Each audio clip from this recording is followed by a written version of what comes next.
भाजपा की पारंपरिक लोकसभा सीट मानी जाने वाली खंडवा लोकसभा सीट सांसद व पूर्व भाजपा प्रदेश अध्यक्ष नंद कुमार सिंह चौहान उर्फ नंदू भैया की असमय मृत्यु के बाद खाली हुई है।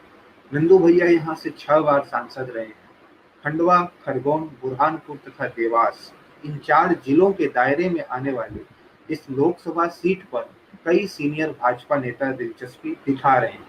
इस वीडियो में हम उन नेताओं की चर्चा करेंगे जो खंडवा में नंदू भैया की राजनीतिक विरासत को संभालने के प्रमुख दावेदारों के रूप में देखे जा रहे हैं। नंबर 1 पर है भाजपा के वरिष्ठ नेता, लंबे समय तक प्रदेश भाजपा के संगठन महामंत्री रहे, खरगोन के पूर्व सांसद कृष्ण मुरारी मोघे निमाड़ की राजनीति में लंबे समय से सक्रिय हैं।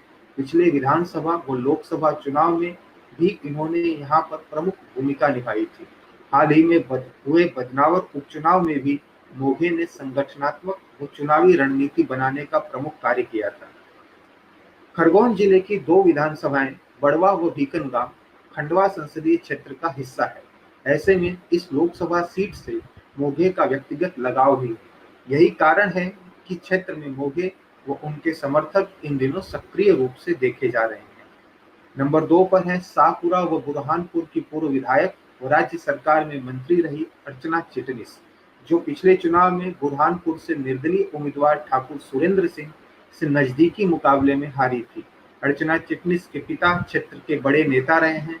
बाद में उन्होंने अपने पिता की राजनीतिक विरासत को आगे बढ़ाया है।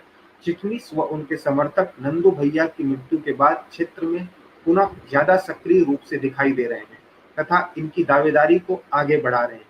चिटनिस क्षेत्र से पूर्णतः वाकिफ हैं, परिचित हैं। बुरहानपुर से पिछला विधानसभा चुनाव हारने के बाद भी इन्होंने क्षेत्र में अपनी सक्रियता को कम नहीं होने दिया है। शाहपुरा, बुरहानपुर, पंधाना, बड़वा, भीकनगांव आदि क्षेत्रों में स्थानीय भाजपा नेता भी इनके सहयोग में देखे जा सकते हैं।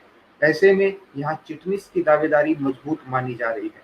अगर अर्चना चिटनिस को लोकसभा में क्षेत्र का प्रतिनिधित्व करने का मौका मिलता है तो नंदू भैया की उचित उत्तराधिकारी होंगी। साथ ही उन्हें बाहरी का टैग भी नहीं झेलना पड़ेगा तथा उन्हें अपनी व्यक्तिगत छवि व संपर्कों का लाभ भी क्षेत्र में मिलेगा। नंबर 3 पर है देवास जिले की बागली व हाटपिपलिया सीट से पूर्व विधायक तथा राज्य सरकार में मंत्री रहे दीपक जोशी, जो कि प्रदेश में भाजपा के आधार स्तंभ माने जाने वाले स्वर्गीय कैलाश जोशी के पुत्र हैं। इनके पिता पूर्व सीएम स्वर्गीय कैलाश जोशी के नंदू भैया से नजदीकी रिश्ते थे। जब नंदू भैया खंडवा लोकसभा सीट से चुनाव लड़ते थे तब देवास जिले की बागली सीट की जिम्मेदारी दीपक जोशी ही संभालते थे। इस नाते इनका नाम भी दावेदार के रूप में क्षेत्रीय भाजपा कार्यकर्ताओं तथा पदाधिकारियों द्वारा चलाया जा रहा है। हालांकि जोशी का कहना है कि इस संबंध में पार्टी का निर्णय ही सर्वोपरि होगा। नंबर 4 पर है भाजपा के केंद्रीय महासचिव तथा मालवा निमाड़ के बड़े नेता कैलाश विजयवर्गीय। पार्टी में अंदर खाने चर्चा है कि लगभग 6 सालों से पश्चिम बंगाल के चुनाव प्रभारी के रूप में कार्य कर रहे कैलाश विजयवर्गीय को वहां चुनाव होने के बाद खंडवा से चुनाव लड़वाकर पुनः प्रदेश में लाया जा सकता है, लेकिन इस बात की संभावना कम नजर आती है। इनके पुत्र आकाश विजयवर्गीय इस समय इंदौर से विधायक हैं। ऐसे में एक ही परिवार से सांसद व विधायक के रूप में पिता पुत्र को भाजपा आगे बढ़ाए, ऐसा होता नहीं दिख रहा है। बंगाल चुनाव के बाद विजयवर्गीय को भाजपा की केंद्रीय राजनीति में और बड़ी जिम्मेदारी मिल सकती है, इसकी संभावना अधिक है। लेकिन क्षेत्र में विजयवर्गीय के चुनाव लड़ने की चर्चा भी जोरों पर है। नंबर 5 पर है दिवंगत सांसद नंद कुमार चौहान के पुत्र हर्षवर्धन सिंह चौहान। क्षेत्र के पारंपरिक व नंदू भैया के वफादार भाजपा कार्यकर्ताओं का मानना है कि भाजपा को यहां हर्षवर्धन को मौका देना चाहिए। अपने पिता की छवि, समर्थकों तथा क्षेत्र में व्याप्त सहानुभूति की लहर के सहारे वह यह चुनाव आसानी से जीत सकते हैं। हालांकि हर्षवर्धन के पास राजनीतिक अनुभव कम है, जो कि इनकी उम्मीदवारी में बड़ा रोड़ा है। मीडिया सूत्रों का यह भी कहना है कि यहाँ संघ अपना उम्मीदवार उतार सकती है, जिसकी संभावना कम है। मेरा मानना है कि यहाँ से अर्चना चिटनिस के लोकसभा चुनाव लड़ने की संभावनाएं सबसे अधिक है।